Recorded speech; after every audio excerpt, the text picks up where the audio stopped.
Сәлеметсіздер ма, құрметті оқушылар, қалдарыңыз қалай? Бүгінгі күндеріңізге сәттілік тілеймін.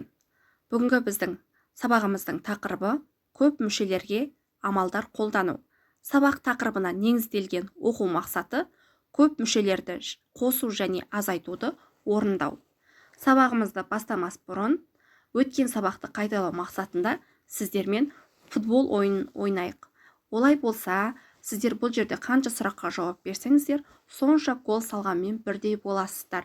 Ал кеттік. Бірінші сұрағымыз: бір мүше дегеніміз не? Өте жақсы. Бір мүше дегеніміз санды және әріпті көбейткіштермен олардың дәрежесінің көбейтіндісі бір мүше деп аталады. Келесі сұрағымыз: ұқсас мүшелер дегеніміз не? Өте жақсы, керемет. Ұқсас мүшелер дегеніміз әріпті бөлігі бар және бір-бірімен айырмашылығы тек қана коэффициентінде болатын бір мүшелер ұқсас бір мүшелер деп аталады екен. Келесі сұрағымыз: бір мүшеге мысалдар келтіріңіздер. Кез келген мысал келтірулеріңізге болады. Өте жақсы, керемет. Келесі сұрағымыз: көп мүше деп нені айтамыз? Өте жақсы, керемет. Көп мүше деп бірнеше мүшелердің алгебралық қосындысын көп мүше деп атайды екенбіз. Олай болса, жаңа тақырыбымызға оралайық. Көп мүшелерді қосу және азайту. Көп мүшелерді қосқанда және азайтқанда жақшаларды ашу ережесі орындалады. Егер жақшаның алдында плюс таңбасы тұрса, онда көп мүшелерін өз таңбаларымен жазамыз. Егер жақшаның алдында минус таңбасы тұрса, онда жақшаның ішіндегі мүшелерді қарама-қарсы таңбамен жазамыз. Көп мүшелерді қосу ережесі. Көп мүшелерді қосу үшін барлық мүшелерді таңбалармен тізбектеп жазып, одан кейін көп мүшенің ұқсас мүшелерін біріктіру керек. Көп мүшелерді азайту ережесі. Бірінші көп мүшеден екінші көп мүшені азайту үшін азайғыш көп мүшеге, азайтқыш көп мүшеге қарама-қарсы көп мүшені қосу керек. Келесі көп мүшелерді қосайық.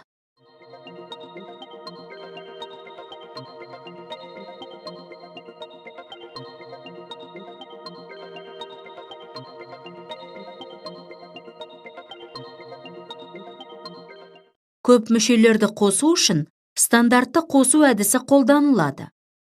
Екі көп мүшелерді бір-біріне қосқан кезде ұқсас мүшелер біріктіріледі. Ал нәтижесінде ұқсас мүшелері жинақталып, өсу немесе кему ретімен орналастырылады.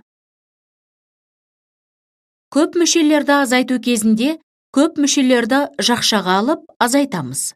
Сосын жақшаны ашқаннан соң ұқсас мүшелерін біріктіреміз. Қосу кезінде қолданылатын әдіс азайтуда да қолданылады. Жақшалардың алдында минус таңбасы болса, онда жақша ішіндегі мүшелерді қарама-қарсы таңбалармен жазамыз.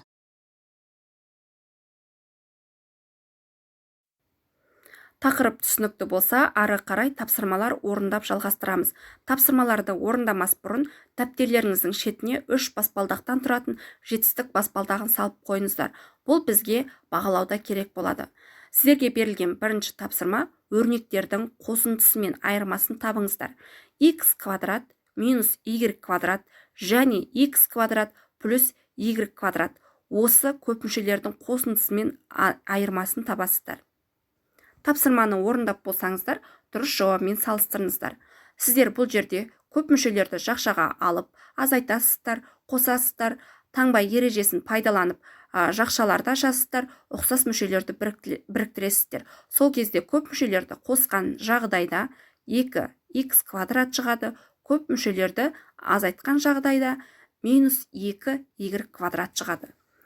Келесі тапсырма: өрнектерді қосындысы мен айырмасын табыңыздар. А квадрат минус А плюс 4 және минус А квадрат минус А минус 4. Осы көп мүшелердің қосындысы мен айырмасын табасыздар. Жақсы, тапсырманы орындап болсаңыздар, дұрыс жауабымен салыстырыңыздар. Бұл жерде де сіздер көп мүшелерді жақшаға алып қосасыздар, азайтасыздар, таңба ережесін пайдаланып жақшаларды ашасыздар, ұқсас мүшелерді біріктіресіздер. Сол жағдайда көп мүшелерді қосқан кезде минус 2а шығады.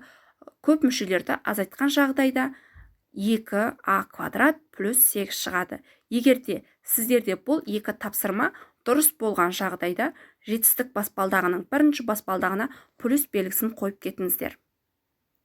Келесі екінші тапсырма, өрнектерді ықшамдаңыздар. 10а жақшаның ішінде 10а минус 6b плюс 5с минус 4д. Азайтылған жақшаның ішінде 9а минус 2b минус 4с плюс 2d. Осы өрнектерді ықшамдаңыздар. Жақсы, есепті шығарып болсаңыздар, дұрыс жауабымен салыстырайық. Сіздер бұл жерде таңба ережесін пайдаланып жақшаны ашасыздар, ұқсас мүшені біріктіресіздер. Сол кезде көп мүшеден көп мүшені азайтқан кезде жауабы а минус 4b плюс 9с минус 6d шығады екен. Бұл есептеріңіз дұрыс болған жағдайда жетістік баспалдағының екінші баспалдағына плюс белгісін қате болған жағдайда минус белгісін қойып кетіңіздер. Келесі үшінші тапсырма, өрнектерді ықшамдаңыздар. Жақшаның ішінде 5а квадрат минус ax плюс x квадрат қосылған жақшаның ішінде 3а квадрат плюс 2ax минус 3x квадрат азайтылған жақшаның ішінде 4ax плюс 2x квадрат плюс а квадрат. Осы көп мүшелерді ықшамдаңыздар. Ықшамдап болсаңыздар, дұрыс жауабымен салыстырыңыздар. Сіздер бұл жерде таңба ережесін пайдаланып жақшаларды ашасыздар, ұқсас мүшелерді біріктіресіздер. Осы жағдайда дұрыс жауабы 7а квадрат минус 3ax минус 4x квадрат шығады екен. Егерде бұл есептеріңіз дұрыс болған жағдайда жетістік баспалдағының үшінші баспалдағына плюс белгісін, қате болған жағдайда минус белгісін қойып кетіңіздер. Осымен бүгінгі тапсырмаларымыз аяқталды. Үй тапсырмасына көп мүшелерді қосу және азайту ережелерін жаттайсыздар. Сонымен қатар бүгін рефлексиямыз ББ кестесі арқылы болады. Бүгінгі сабақтан білгім келеді. Осыны жазып және жетістік баспалдағын суретке түсіріп, маған WhatsApp желісі арқылы кері байланыс жасаңыздар. Назарларыңызға рахмет. Осымен сабағымыз аяқталды. Келесі кездескенше сау болыңыздар.